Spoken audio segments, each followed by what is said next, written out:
Assalamualaikum warahmatullahi wabarakatuh. Nahmadukallahumma kama amartana an nahmad wa nusalli wa nusallimu ala sayyidina Muhammadin wa ala alihi wa ashabihi wa tabi'in wa tabi'ihim bi ihsanin ila yaumi liqa'illahi samad. Amma ba'du. Sahabat Salami yang dirahmati Allah Subhanahu wa taala. Alhamdulillah rabbil alamin, kita kembali berjumpa masih di channel Salami TV dalam program belajar membaca Al-Quran metode Salami. Terima kasih Anda masih mengikuti pembahasan yang kami sampaikan. Semoga setiap tema yang kami berikan bermanfaat. Amin ya rabbal alamin.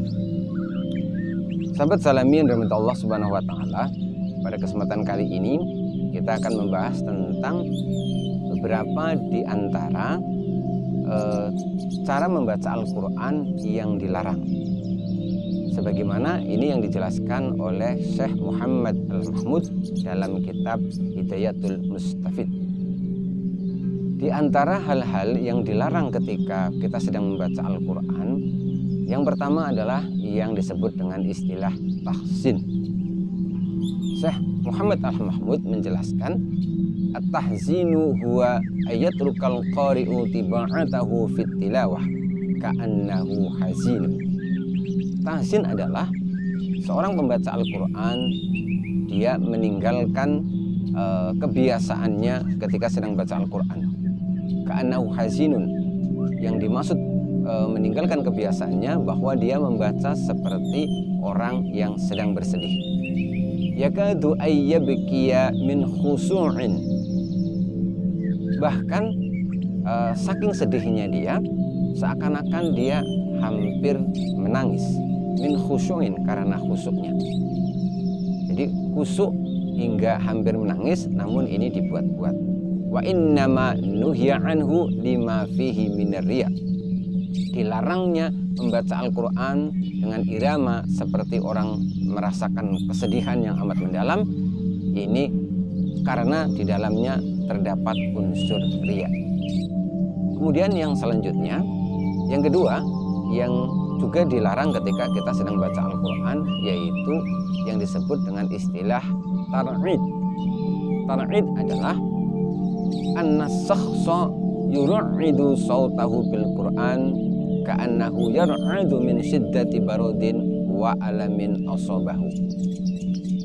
Yang dimaksud dengan tar'id adalah seorang pembaca Al-Quran itu menggetarkan suaranya ketika membaca Al-Quran, seakan-akan dia sedang menderita kedinginan atau rasa sakit yang benar-benar dia derita, sehingga suaranya itu menggetar, menggigil seperti orang sedang kedinginan, seperti orang demam. Ini tidak boleh ketika kita membaca Al-Quran dengan irama seperti ini. Jadi sekali lagi, tar'id adalah membaca Al-Quran dengan suara bergetar seperti orang sedang kedinginan atau orang sedang menderita sakit. Kemudian yang terakhir, yang ketiga adalah tarkis.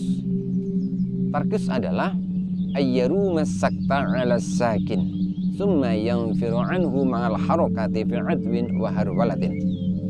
Yaitu ayyaru masakta, seorang pembaca Al-Quran tiba-tiba dia berhenti pada huruf sukun, summa yanfiru anhu, lalu tiba-tiba dia menghentakkan ma'al harokah pada huruf-huruf yang berharokat.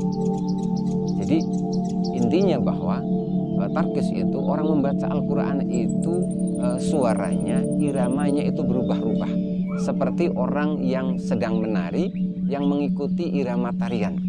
Ada kalanya dia berhenti, kemudian tiba-tiba dia menghentak suaranya, atau tiba-tiba dari lambat tiba-tiba menjadi cepat. Jadi bacaan Al-Quran yang diumpamakan seperti orang yang menari mengikuti irama lagu, ini juga termasuk yang tidak boleh, berarti ini yang diharamkan. Sahabat Salami, demikianlah penjelasan Syekh Muhammad Al-Mahmud dalam kitab Hidayatul Mustafid tentang beberapa cara membaca Al-Quran yang itu dilarang sehingga hukumnya menjadi haram. Yang pertama tadi tahsin, membaca Al-Quran seperti orang sedang merasakan kesedihan yang mendalam, dan ini dibuat-buat karena ada unsur riya. Kemudian yang kedua adalah tar'id, yaitu orang baca Al-Quran namun dia menggetarkan suaranya seperti dia sedang sakit atau kedinginan. Yang terakhir adalah tarkis, yaitu orang yang baca Al-Quran seperti orang yang mengikuti irama musik, seperti halnya orang yang menari-nari. Demikian pembahasan kita kali ini, mudah-mudahan bermanfaat. Insya Allah kita akan berjumpa kembali pada pembahasan yang lain. Billahi taufiq wal hidayah, waridho wal inayah. Wassalamualaikum warahmatullahi wabarakatuh.